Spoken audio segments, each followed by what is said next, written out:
What's up, guys? It's Dia with the new Hits 97.3. I am here with Kiana Lede right now. We are so excited to have you. So welcome to Miami. Thank you. And you guys, you're here from LA.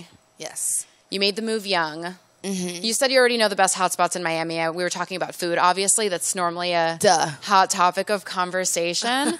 And you said you already hit a lot of your favorite spots down here, so you know what's good. Yeah. Tell me a little bit about what your experience has been down here in Miami and what it's like now that you're touring again or going around talking about music. And we're excited to talk about the music too. Ooh. I mean, I just got here to Miami, like 3 hours ago. So obviously the first thought was, what are we eating? Yeah, exactly. And I already know I'm getting wings. That's like the main course of today. The hot topic of conversation. Hot topic of conversation. But previous times I've been in Miami, I love it. I love the weather. Like everything people say is bad about Miami, like the humidity and like the swampiness. I love it.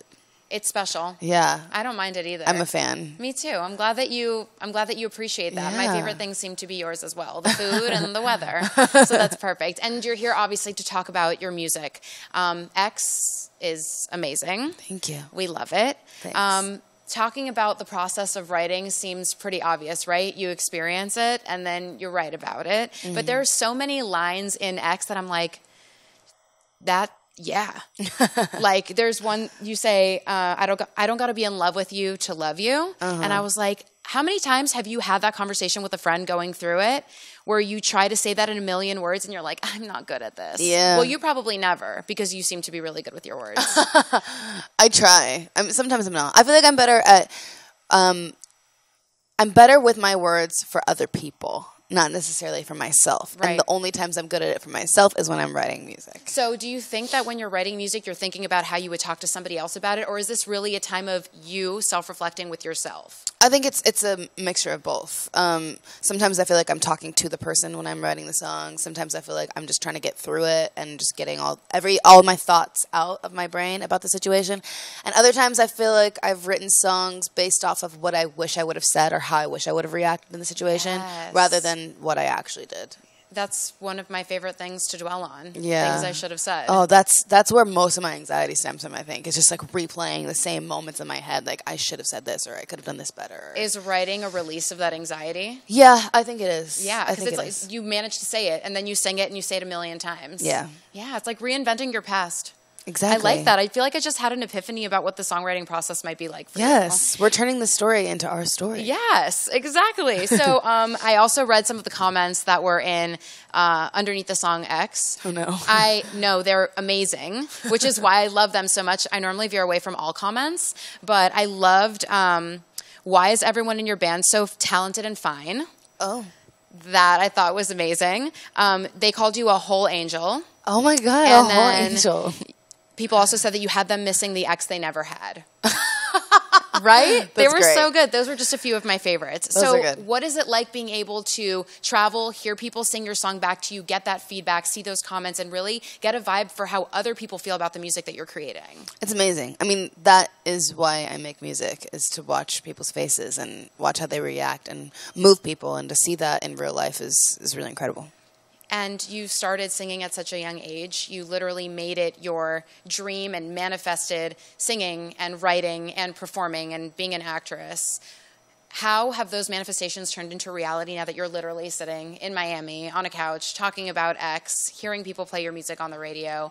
Tell me about what you thought was going to happen for you and what you feel like when you wake up in the morning.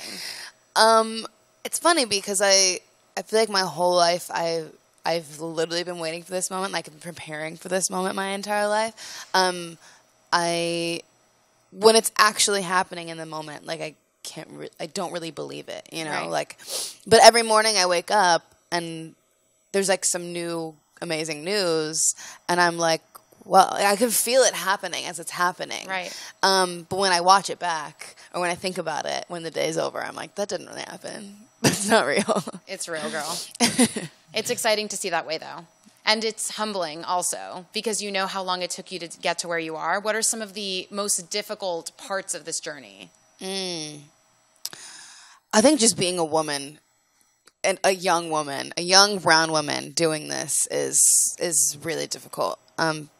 We have a lot of, this industry is run by men, older men. And when you're the face of your project, trying to make decisions for yourself, and there are other people trying to make decisions for you, even though it's your thing, it's really difficult to get people to listen to you.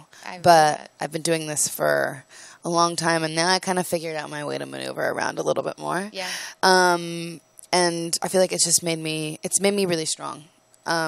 Not only professionally, but personally as well. I feel like I get stronger every day. Every conversation I have, every time I say yes and no, every time I delegate something, I feel myself getting stronger.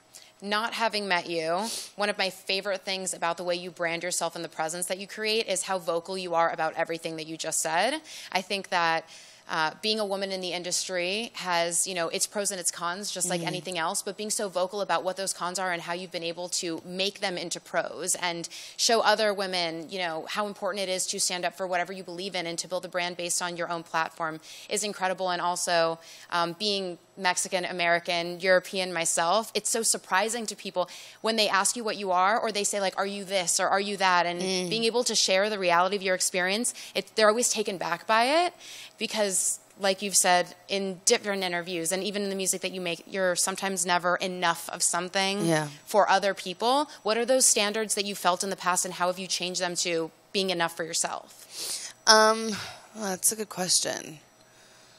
I feel like if I'm being 100% honest, I'm never enough for myself. But I feel like as women and as people, we feel that way constantly. Right. It's no different for somebody who is succeeding in any way. I mean, I think I'm a creative, and I'm somebody who always is working to be more than enough. But that keeps my drive really high. So I'm okay with that. Isn't working to always be more enough, though? It's all you can do? I mean, my parents used to always say in school, like, you got to A for effort.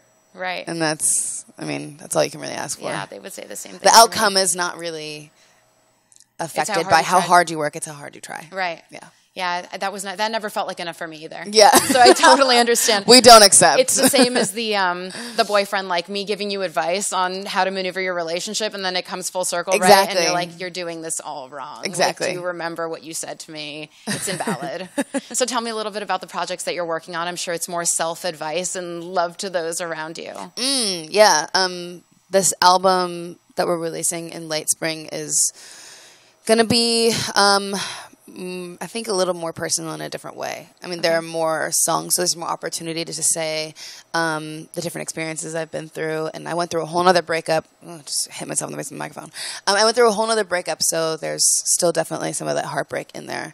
But I feel like this breakup was more positive in a weird way. It didn't come from hurt. It came from love. Right. So I was able to talk about a similar topic, but in a more lighthearted way, I think. And what about your style? Do you feel like what you're living and who you're listening to and the culture and your family background, the R&B you listened to growing up, probably the cultural Mexican anthems that you've heard also have played any part in the music that you have or will be creating? Yeah, definitely. I feel like art is informed by art and inspired by art, so... It's only fair to say that. Okay. I love that. And we're excited to feel all of those cultures and everything epic that you have coming up for us. So tell us where we can find you, where people can go to listen to all of your jams and kind of hear your story from beginning to end. Everything. My name is Kiana Lede, so any streaming platform, just look up Kiana Lede. It'll be there. The EP is called Selfless. The album, I can't tell you the name yet, but it will be out in the late spring. And all of the social media is at Kiana Lede. It's KIANALEDE. Thank you so much. Again, that's Kiana Lede on the new Hits 97.3. Thank you for coming in, babe. Thank you.